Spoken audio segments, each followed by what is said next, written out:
so I've seen you. We've met, and I was shocked at how much weight you've lost. And I know how difficult it is for people of color. So congratulations. Thanks, man.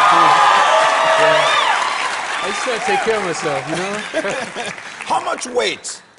How much? I don't know, probably 70 or something like that. Oh my God! Yeah. I mean, when I was doing Last King, when I did Last King, I was like really big. I was like 300 pounds. I gained like 50 pounds. But you gained 50 pounds for the part? Yeah. Eating what? They had this thing, it's like called matoki. It's basically boiled banana. When I was in like Uganda, I was like eating that all the time and like really. What time of the day do you eat that? Breakfast, lunch, dinner. Is it like when you've been drinking after night, late at night? What's it called? Matoki. What does it taste like?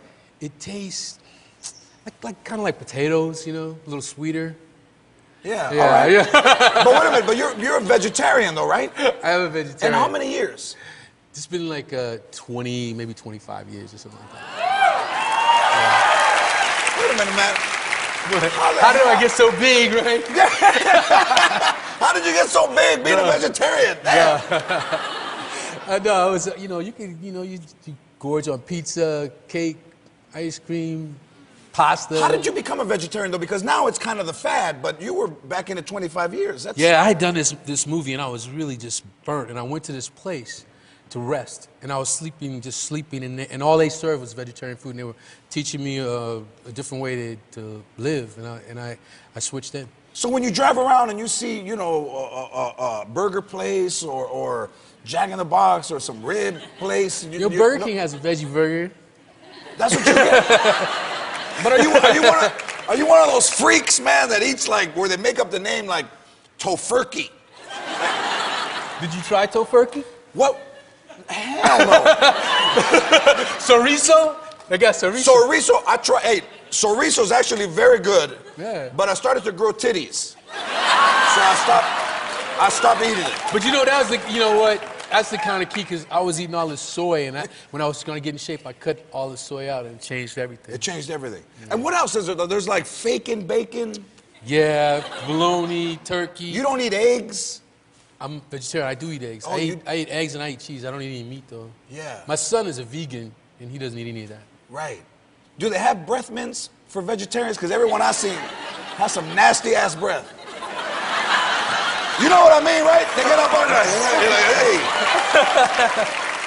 Listen, I was popping like 2 in before I even came up here, so we sat. So you know what I'm talking about. No, I'm all right. And farts that smell like an old truck.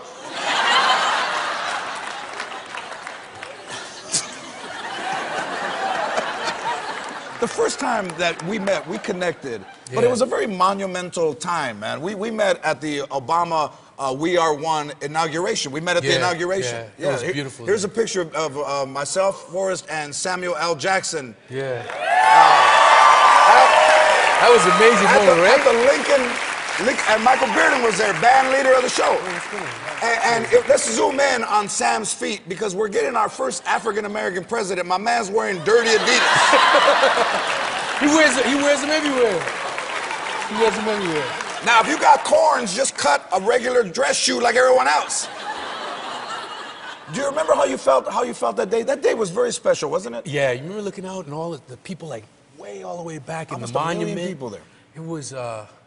It just lifted you up. How does that make you feel as an African-American to know that we have a black president? He's an amazing man. It makes me feel that anything's possible. Anything is possible. And this is the country. That's why people come to America. You know, it's funny because when you can't hit him for something, you find something else, like his birth certificate. Now there's a thing, whether he was born in this country or not. Let me tell you how black Barack Obama is. I went to the state dinner for the president of Mexico. Do you know who performed? Beyonce. Oh, yeah, but she performs a lot. That's keeping it real. Yeah. All the Latinos there were like, ¿Qué la señora?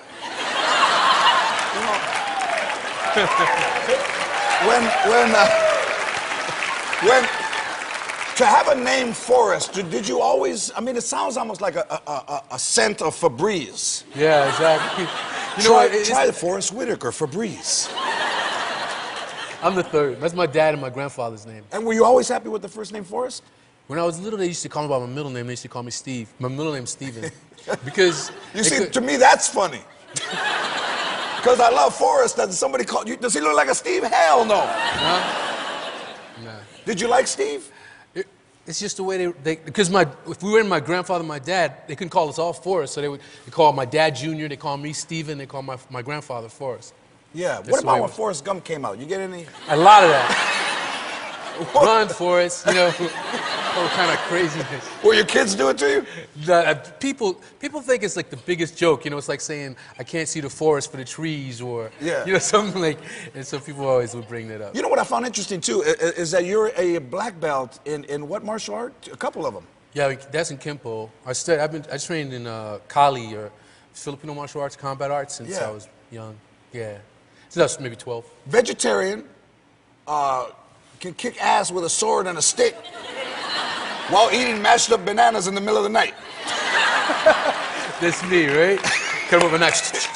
Yeah, like that. So you're not afraid anywhere you go in the world. You're not afraid. You can defend yourself. I feel pretty confident. I mean, look, anybody can be hurt and harmed. And when people fight, even if you win, a lot of times you get hurt. You know what I mean? So yeah, but when you heal up, you go back to the dude's house. How do you like Criminal Minds Suspect Behavior? You like it? I'm loving it. You know, I'm loving working on it. I got a great cast, you know, with Janine Garofalo, Mike Kelly, and Matt Ryan, and Bo Garrett. We kind of meshed like a family. We get along. We got along from the very beginning. And tell everybody what because it's a different aspect of crime, right? Yeah, we study behavior. We study the way you just move, what would make you a criminal. We figure out how to find you by the way you've committed your crime, by the things you've done, by your habits, you know. It's very psychological. I went to Quantico at the FBI and got a chance to. Are they taken out of real cases? A lot of them are based on some real cases, but they don't want to, glorify the killers, so they shifted. Does being a parent help you with criminal suspect behavior? Do you ever walk in your kid's room and look around and go, "Oh, I know what the hell happened here"? No, it's true. It's true. Doesn't it? Because I can see, I'm sitting there and I see them walking. It's really quiet walking down the stairs. I'm like, why are they walking so quietly down the stairs? And then they go in there and they disappear from me. And I'm like, what exactly are they doing down there? You know what I mean? Yeah, but if you see doll hair just stray, you know somebody's got scissors that don't need to be having scissors in their hand.